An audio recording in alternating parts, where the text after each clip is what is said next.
यौम पाकिस्तान तो मनाते हैं, लेकिन साथ हम भगत सिंह के बारे में कोई बात नहीं करते पाकिस्तान में, क्योंकि ये इतना बड़ा नाम है। कर दे बेगाने कैदी हो गए दीवाने।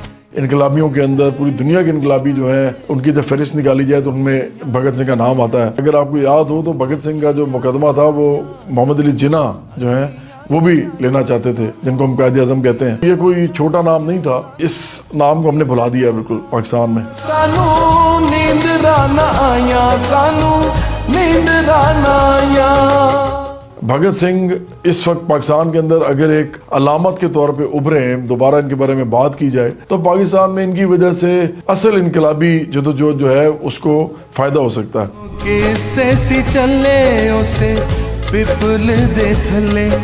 बराबरी पार्टी चूंकि एक इनकलाबी पार्टी है तो हम समझते हैं कि ऐसी बात होनी चाहिए। लोगों को बताना चाहिए कि भगत सिंह कौन थे, उनकी तारीख क्या थी।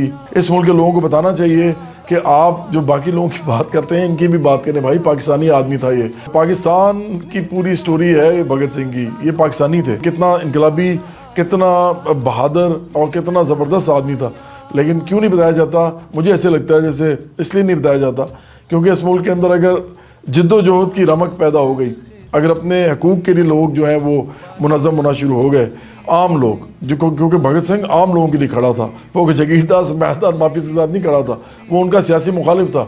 बिल्कुल उसी तरह जिस तरह मैं उनका सियासी मुखालिफ हूँ, बिल्कुल उस तरह जिस तरह बराबरी पार्टी उनकी सियासी मुखालिफ है। भगत सिंह का जो इलाका था वो फैसलाबाद था। ये फैसलाबाद से ये बिलोंग करते थे, एक सिख फैमिली से, और इन्होंने वहाँ पे थोड़ी बहुत जो तालीम हासिल की, उसके बाद फिर ये एक इनकलाबी बन गए और इन्होंने फिर जदोजहद शुरू की। भगत सिंह को 23 मार्च को फांसी दी गई थी 1931 में, और ये फांसी दी गई थी कैंप जेल लाहौर में।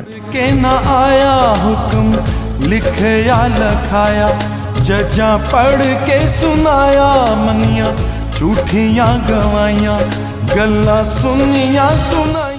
ये शादमान का इलाका बनता है लाहौर के अंदर, आज भी मौजूद है। उस ज़माने में इसमें इस जगह पे आबादी नहीं होती थी, एक बहुत बड़ा जेल था।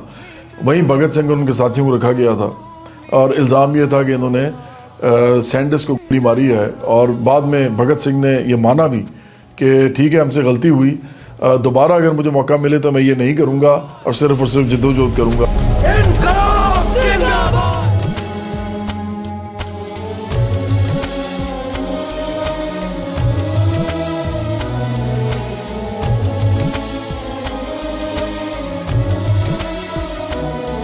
कैसे वक्त ने पुठे रब लग गया गुठे, शेर गिदड़ा ने कुठे गिर जा देन दो। इसीलिए मैं भगत सिंह की इज़्ज़त करता हूँ।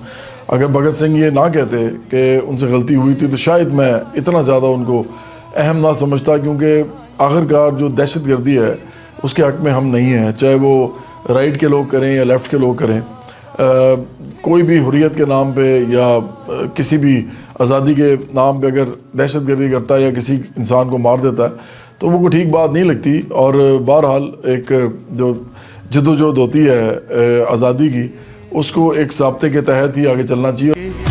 बेड़ी लवाई हंस के, बेड़ी लवाई खिंच के, रस्सी अजमाई इंज जंजा चढ़ाइयां, सोने कसमा में हाइया, सानू नींद राना आया, सानू नींद राना। और सबसे इम्पोर्टेंट उसमें ये होता है कि लोग ज़्यादा से ज़्यादा जो है मुनज़्ज़म हों और मुत्तहिद हों, ताकि वो इकट्ठे एक ही टाइम पे निकल के इस किसी भी मुल्क का निज़ाम जो है वो उसको चेंज कर सकें बड़े पैमाने पे। तो भगत सिंह का इसलिए ज़िक्र करना ज़रूरी था 23 मार्च को, और मैं समझता हूँ कि यौम पाकिस्तान की खुशी के साथ साथ भगत सिंह का जो दिन है उसको मनाने की भी खुशी शामिल कीजिए, और इस मुल्क के अंदर एक बहुत ही खूबसूरत, तरक्की याफ्ता, खुशहाल, फॉरवर्ड लुकिंग, प्रोग्रेसिव, तरक्की पसंद पाकिस्तान जो है वो बनाने में अपना किरदार अदा कीजिए। बराबरी पार्टी को ज्वाइन कीजिए।